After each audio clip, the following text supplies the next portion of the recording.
ठीक है। इसके पूर्व के व्याख्यान में प्राचीन भारतीय इतिहास के स्रोत की जो जानकारी हमने ली है, उसमें हमने प्राचीन भारतीय इतिहास के साहित्यिक स्रोत को दो भागों में बांटा था, एक ब्राह्मण साहित्य, एक ब्राह्मणेतर साहित्य। पूर्व के व्याख्यान में हमने देखा कि ब्राह्मण साहित्य के बारे में विस्तृत जानकारी हमने व्याख्यान के माध्यम से आप लोगों को दी। जो दूसरा भाग है इसका, वो है ब्राह्मणेतर साहित्य। ब्राह्मणेतर साहित्य से यहाँ मतलब है जो उस समय की कहें हिंदू जो धर्म है उसके अलग जो एक नई व्यवस्था का जन्म हुआ, उसका तात्पर्य ब्राह्मणेतर साहित्य। सामान्य रूप से समझने के लिए ऐसा भी कहें इसको, क्योंकि 6ठी शताब्दी ईसा पूर्व में एक बड़ी क्रांति हुई। ये एक सामाजिक क्रांति थी, एक वैचारिक क्रांति थी, और ये जो वैचारिक क्रांति थी ये उस समय की जो ब्राह्मणवादी व्यवस्था थी, वेद के आधार पे या उसके बाद जो पूरी परंपरा उसके खिलाफ या उसके विरुद्ध एक क्रांति थी, जिसमें जैन धर्म और बौद्ध धर्म का उदय हुआ। इसी कारण इसको ब्राह्मण से ब्राह्मणता साहित्य की संज्ञा हम दे सकते हैं। अब हम इसमें देखते हैं, इसमें दो बहुत महत्वपूर्ण आधार हैं, एक बौद्ध धर्म और दूसरा है जैन धर्म। बौद्ध धर्म जैसे सामान्य रूप से हम जानते हैं कि महात्मा बुद्ध के द्वारा जब ज्ञान प्राप्त हुआ, उन्होंने जो अपना शेष जीवन में जो जिस तरीके से अपने वचन कहे या लोगों को शिक्षाएं दी, उसके आधार पे बौद्ध धर्म का भारत में जन्म हुआ। और बौद्ध महात्मा बुद्ध के महापरिनिर्वाण के बाद उनके शिष्यों को लगा कि एक बड़ा स्थान जो है वो खाली हो गया है, और उसमें विलाप या दुख करने से अच्छा है उनके द्वारा जो वचन हमें दिए गए, और उस परंपरा को आगे बढ़ाने के लिए उन्होंने उससे संबंधित साहित्य का संकलन किया। और वो जो संकलन है वो बौद्ध ग्रंथ के रूप में हमें देखते हैं। इसमें जो सबसे महत्वपूर्ण है वो है इनके त्रिपिटक। त्रिपिटक जो हैं वो बौद्ध धर्म, बौद्ध साहित्य को समझने के लिए सबसे महत्वपूर्ण आधारभूत ग्रंथ हैं। त्रिपिटक को 3 भागों में बांटा जाता है, सुत्त पिटक, विनय पिटक और अभिधम पिटक। इसके संबंध में भी एक जानकारी हम पहले देख रहे हैं कि जब महात्मा बुद्ध का परिनिर्वाण हुआ, उनके शिष्यों द्वारा अगले 500 वर्षों में कई संगतियों का आयोजन हुआ। जो संगतियाँ थीं, ये बौद्ध धर्म को मानने वाले जो विद्वान थे, उनका एक सम्मेलन, समायोजन, जो बौद्धिक चर्चा थी, उसका जो परिणाम है वो ये पिटक है, जिसमें जो सुत्त पिटक है वो महात्मा बुद्ध के जो विचार हैं, जिसे शब्द दिया गया धार्मिक विचार, उनके वचनों का संग्रह, ये सुत्त में उनके जो बुद्ध धर्म के धार्मिक विचार हैं उसको लेके सुत्त पिटक में चर्चा की गई है। ठीक है, और उसको पाली भाषा में लिपिबद्ध किया गया है। एक चीज़ और जानकारी के लिए कि जो बौद्ध धर्म के जो ग्रंथ लिखे गए वो पाली भाषा में लिखी गई, जो उस समय भी एक प्रचलित भाषा थी। दूसरा इसमें आता है अभिधम पिटक। अभिधम पिटक का जो कथा वस्तु है, जो मेन आधार है, वो ये है जो बौद्ध दर्शन है। महात्मा बुद्ध के बाद उनके जितने अनुयायी हुए, उन्होंने बुद्ध धर्म का जो आधार में जो दर्शन स्थापित किया वो अभिधम पिटक के आधार पर स्थापित किया कि वास्तव में बौद्ध धर्म का आधार क्या है, या उसके विचार क्या हैं, या समाज को वो क्या देना चाहता है। तीसरा इसमें आता है विनय पिटक। इसमें बुद्ध संघ के नियम, जैसे इस बारे में एक सामान्य रूप से कहा जाता है कि महात्मा बुद्ध के जीवन काल के अंतिम समय में इन्होंने संघ बनाने का एक सामान्य चलन प्रारंभ हुआ, और जिसमें महिलाओं को प्रारंभिक दौर में उसमें प्रवेश निषेध था। तो बुद्ध के बाद जो संघ बने, उनके नियम, कौन लोग उसमें आ सकते हैं, क्या दैनिक जीवन होगा, कैसा उनकी चर्या होगी, क्या नियमों को पालन करना पड़ेगा, क्या आचार विचार होंगे, वो सारे विनय पिटक में उसकी चर्चा की गई है। तो इस कारण बौद्ध धर्म को समझने के लिए ये 3 जो पिटक हैं सबसे महत्वपूर्ण हैं। इसमें एक चीज़ और महत्वपूर्ण है कि इनके माध्यम से उस समय का जो समाज था, जब महात्मा बुद्ध का के बाद का जो काल है 500 वर्षों का, जो हम यहाँ 100 ईस्वी तक देखते हैं, वो सारा प्रतिबिंबी समाज का दर्शन इस पिटकों के माध्यम से हमें देखने को मिलता है। इसके बाद बौद्ध धर्म में महत्वपूर्ण स्थान रखते हैं निकाय। निकाय तात्पर्य है बौद्ध धर्म के जो सिद्धांत हैं और महात्मा बुद्ध के संबंधित जो कहानियाँ हैं, उनके जीवन से संबंधित या ज्ञान से संबंधित उन सारी कहानियों का संग्रह इन निकायों में कहा जाता है। इसमें क्रम में एक और जो और महत्वपूर्ण स्रोत हम देखते हैं वो देखते हैं जातक कथाएँ। जातक कथाएँ क्या हैं? ऐसा माना जाता है कि महात्मा बुद्ध को जब ज्ञान प्राप्त हुआ, केवल ज्ञान जब ज्ञान प्राप्त हुआ, तो उसके बाद उनको अपने पूर्व जन्म के कई जन्मों का, एक नहीं कई सौ जन्मों का उनको ज्ञान प्राप्त हुआ। तो बुद्ध के पूर्व जन्मों की जो कहानियाँ थी और उससे संबंधित जो चीज़ों का संकलन किया गया, वो जो है उस निकायों में उसकी चर्चा की गई है। इसमें कई राजाओं की चर्चा है, उस समय के शासनकाल की चर्चा है, उस समय की सामाजिक धार्मिक की चर्चा है। तो इस साहित्य के माध्यम से उस समय की हमको ये सामाजिक और राजनीतिक स्थिति की भी जानकारी प्राप्त होती है। इसके बाद बौद्ध धर्म जो है उसमें दीपवंश, महावंश जो दो महत्वपूर्ण ग्रंथ हैं। जो मौर्य काल है, मौर्य काल को अगर हम समय में देखें तो वो 300 ईसा पूर्व से लेके और आगे का जो 300-400 वर्ष है वो मौर्य काल का है। तो मौर्य काल की जो शासन व्यवस्था की अगर हम जानकारी लेना चाहें तो दीपवंश, महावंश नाम का जो पाली ग्रंथ है उससे हमें जानकारी मिलती है। और जो इसमें एक चीज़ और हम देखते हैं कि एक बाद में विभाजन हुआ, हीनयान धर्म का स्थापित हुआ, और हीनयान की जो प्रमुख ग्रंथ है वो कथा वस्तु है, जिसके माध्यम से बौद्ध धर्म का ही जो आगे विभाजन है हीनयान धर्म, उसकी जानकारी, उसका दर्शन क्या है, उसकी शिक्षाएँ क्या है, उसके नियम क्या हैं, कैसे हीनयान, वो सारी कथा वस्तु में हमें मिलता है।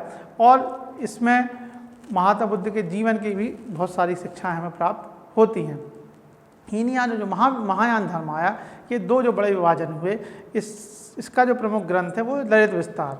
जो एक मूल अंतर है उसमें ये है, हीनयान में जहाँ हम ये देखते हैं महात्मा बुद्ध को उनकी शिक्षाओं के आधार पे, उनके ज्ञान के आधार पे माना गया, और जब महायान जो धर्म आया उसने बुद्ध को देवता का रूप माना, उसमें मूर्ति की रचना हुई। इसके अगर और हम जानकारी लेना चाहें तो इनके जो मूर्ति की रचना हुई उसमें उस चीज़ का भी प्रकटीकरण होता है कि बुद्ध का चेहरा क्या होगा, बाल कैसे होंगे, तो उससे भी उनको बहुत सारी चीज़ों की जानकारी हमें मिलती है। तो बुद्ध को देवता के रूप में जो पूजे जाने की परंपरा स्टार्ट हुई वो महायान संप्रदाय से चालू हुई, और जिसका प्रमुख ग्रंथ है ललित विस्तार। और बुद्ध के जो दैनिक जीवन थे उससे जो लोगों को शिक्षाएं, उसकी भी चर्चा इसमें हुई है।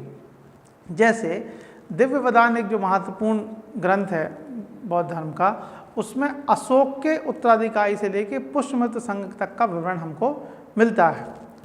अशोक मौर्य जो शासन काल हुआ उसमें अशोक एक महत्वपूर्ण सम्राट हुए, जिनके बारे में बहुत संक्षिप्त में कहें तो अशोक एक ऐसे साम्राज्य थे जिन्होंने पूरे संपूर्ण भारतवर्ष में कोई राज्य स्थापित किया है। नीचे के केल और चोल राज्यों को छोड़ दिया जाए तो वर्तमान भी की जो राजनीतिक मानचित्र है भारत का, उससे भी बड़े मानचित्र पर किसी शासक का अगर शासन रहा है तो वो सम्राट अशोक था, क्योंकि उसका शासन व्यवस्था अफगानिस्तान की सीमा से लेकर और यहाँ कंधार की सीमा तक, कंधार से लेके और तिब्बत के ऊपर कश्मीर के पूरे भाग तक स्थापित थी। और ये पूरी जानकारी हमें उसके महत्वपूर्ण जो सोर्स है, उस समय के जो दिव्य वेदांत साहित्यिक ग्रंथ की रचना हो, इससे अशोक के मामले में जानकारी हमें प्राप्त होती है। पूर्व की हमने व्याख्यान में बताया कि अशोक के लिए जानकारी अगर एकत्रित करना है तो उनके शिलालेख जो हैं वो उसके संपूर्ण इतिहास को प्रस्तुत करते हैं। पुष्यमित्र शुंग ऐसा कहा जाता है कि वो कठोर ब्राह्मणवादी था, उसके शासनकाल की भी जानकारी हमें दिव्य वेदांत से।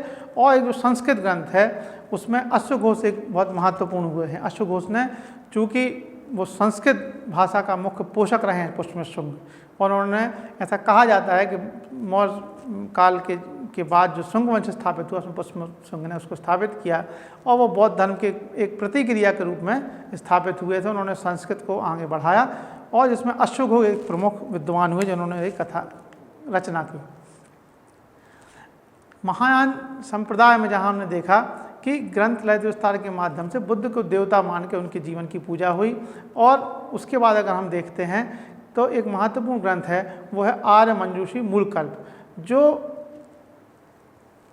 मौर्य वंश के बाद शुंग वंश के क्रम में जब गुप्त शासक स्थापित हुए तो गुप्त शासकों के बारे में जो महत्वपूर्ण जानकारी मिलती है, मतलब जो गुप्त शासक थे उन्होंने बौद्ध धर्म के बारे में उनका क्या दृष्टिकोण था, उनकी क्या समझ थी, उन्होंने कितना उसको पोषण दिया या विस्तार में मदद करी, वो सारी जानकारी हमें जो है आर्य मंजूषी मूलकल्प में हमें मिलती है।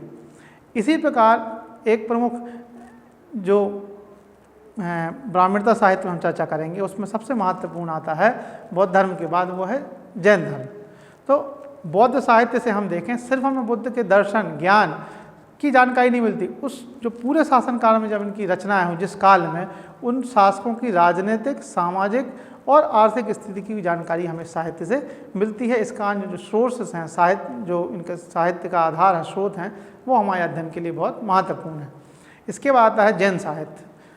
जो जैन धर्म है, पहले हम जैन धर्म को समझेंगे। जैन धर्म महावीर स्वामी जो है उनके मुख्य प्रवर्तक माने जाते हैं, लेकिन जैन परंपरा के हिसाब से जाएँ तो उनके जो तीर्थंकर क्रम में ये 24वें क्रम में आते हैं और आदिनाथ से लेकर महावीर स्वामी इनका लास्ट क्रम में है। तो महावीर स्वामी के द्वारा जो वचन उनके जीवन काल और उसके बाद उनकी शिक्षाओं के रूप में उनके शिष्यों ने जो अनुसरण किया, उसका जो संकलन किया गया वो जैन ग्रंथ है। और जो जैन ग्रंथ हैं उनको मुख्य जैन साहित्य को मुख्य रूप से आगम कहा जाता है, जैन ग्रंथों को। और जो प्रमुख जैन ग्रंथ हैं इसमें परिशिष्ट पर्वन और भद्रबाहु चैत्य से चंद्रगुप्त मौर्य के जीवन की प्रारंभ को उत्तरकालीन घटनाओं की हमें सूचना मिलती है।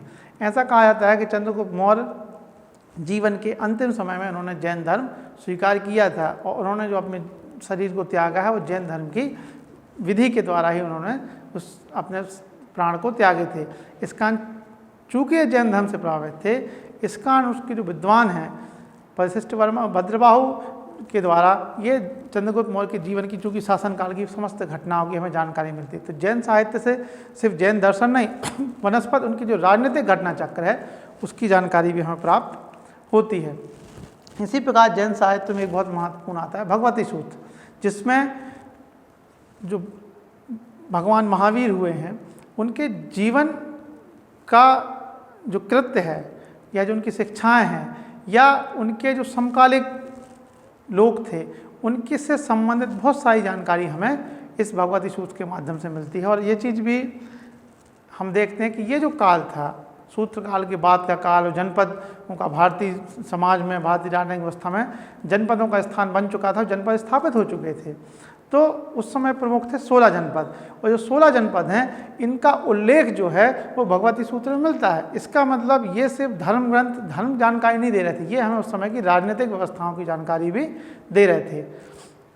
इसी प्रकार एक आचारंग सूत्र है जैन समाज का, जैन धर्म का, जो जैन भिक्षुओं के आचार नियमों का वर्णन करता है, जिसमें अगर व्यक्ति कोई भिक्षु धर्म का लेता है, भिक्षु संकल्प लेता है जैन धर्म के अंदर, तो किन शिक्षाओं के अंतर्गत, किन नियमों के अंतर्गत वो ग्रहण करेगा और वो कैसे अपना जीवन करेगा, ये आचारण सूत्र के माध्यम से हमें मिलता है। इस प्रकार जो जैन साहित्य हैं वो तात्कालिक राजनीतिक व्यवस्था पर भी हमको प्रकाश डालते हैं। इसी प्रकार जो उपासक हैं जैन समाज के अंदर, उनके संबंध में जो जानकारी है वो भी कई साहित्य के माध्यम से हमें मिलती है। जैन साहित्य में पुराणों का एक बहुत महत्वपूर्ण स्थान है, जिन्हें जैन धर्म में चरित्र कहा जाता है। इसमें जो महत्वपूर्ण है वो है पद्म पुराण, हरिवंश पुराण, आदि पुराण प्रमुख हैं। और ये जो पुराण है ये 600 ईस्वी के बाद का है। मतलब हम देखें कि इनके महापरिनिर्वाण के बाद, इनके मृत्यु के बाद, महावीर स्वामी के उसके बाद जो विद्वान हुए उन्होंने इनके जीवन चरित्र को लेके, इनकी शिक्षाओं को लेके, उनकी सामाजिक व्यवस्थाओं को लेके बहुत सारे पुराणों की रचना की, जो 600 ईस्वी से लेके हमें 1600 ईस्वी तक हमको देखने मिलते हैं। तो ये जितने भी धार्मिक ग्रंथ हैं इनको सिर्फ हम धार्मिक दृष्टि से नहीं दे सकते, उस समय की राजनीतिक व्यवस्था, उस समय की सामाजिक व्यवस्था, उस समय की दार्शनिक व्यवस्था को भी हम देख सकते हैं। और जैन धर्म, बौद्ध धर्म जिस आंदोलन के माध्यम से, ब्राह्मण जो उस समय का एक प्रमुख समाज में जिस प्रकार से स्थितियाँ थीं, उसके क्रांति के रूप में जो जैन धर्म, बौद्ध धर्म, दो महत्वपूर्ण धर्म आए, उनका भी पूरा हम इसमें एक प्रभाव देखते हैं। तो हमें उस काल के, उस प्राचीन काल के समाज को समझने के लिए भी ये जो जितने भी अपने स्रोत हैं, धार्मिक स्रोत, ये हम बहुत महत्वपूर्ण भूमिका निभाते हैं। इसमें प्रारंभ में हमने आपको व्याख्यान में बताया था कि 2 पाक होंगे, एक होगा धर्म साहित्य, एक धर्मेतर साहित्य। और धर्म साहित्य में भी 2 भाग हमने किए थे, एक ब्राह्मण साहित्य और ब्राह्मणता साहित्य।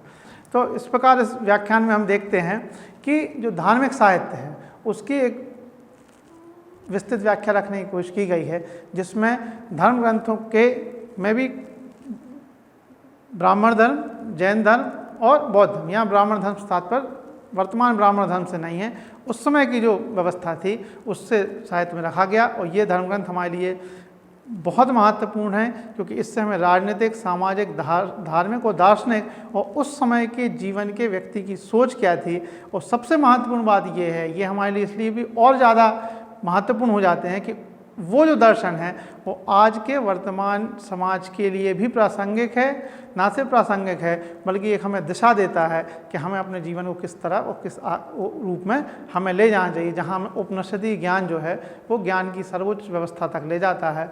और एक क्रांति के रूप में ब्राह्मण और जैन, बौद्ध धर्म और जैन धर्म का उदय हुआ, जो वर्तमान में भी समाज में स्थान रखते हैं, और उनके ग्रंथ हमें इस प्रकार उस समय की सामाजिक और राजनीतिक व्यवस्था का हमको परिचय कराते हैं। अगले व्याख्यान में हम धर्म साहित्य से निकलकर धर्मातीत साहित्य की चर्चा करेंगे या लौकिक साहित्य की चर्चा करेंगे, जो राजनीतिक घटना चक्र के हिसाब से पूरा हमको क्रमबद्ध तरीके से हम इन ग्रंथों के माध्यम से सीखने का या समझने की कोशिश करेंगे। धन्यवाद।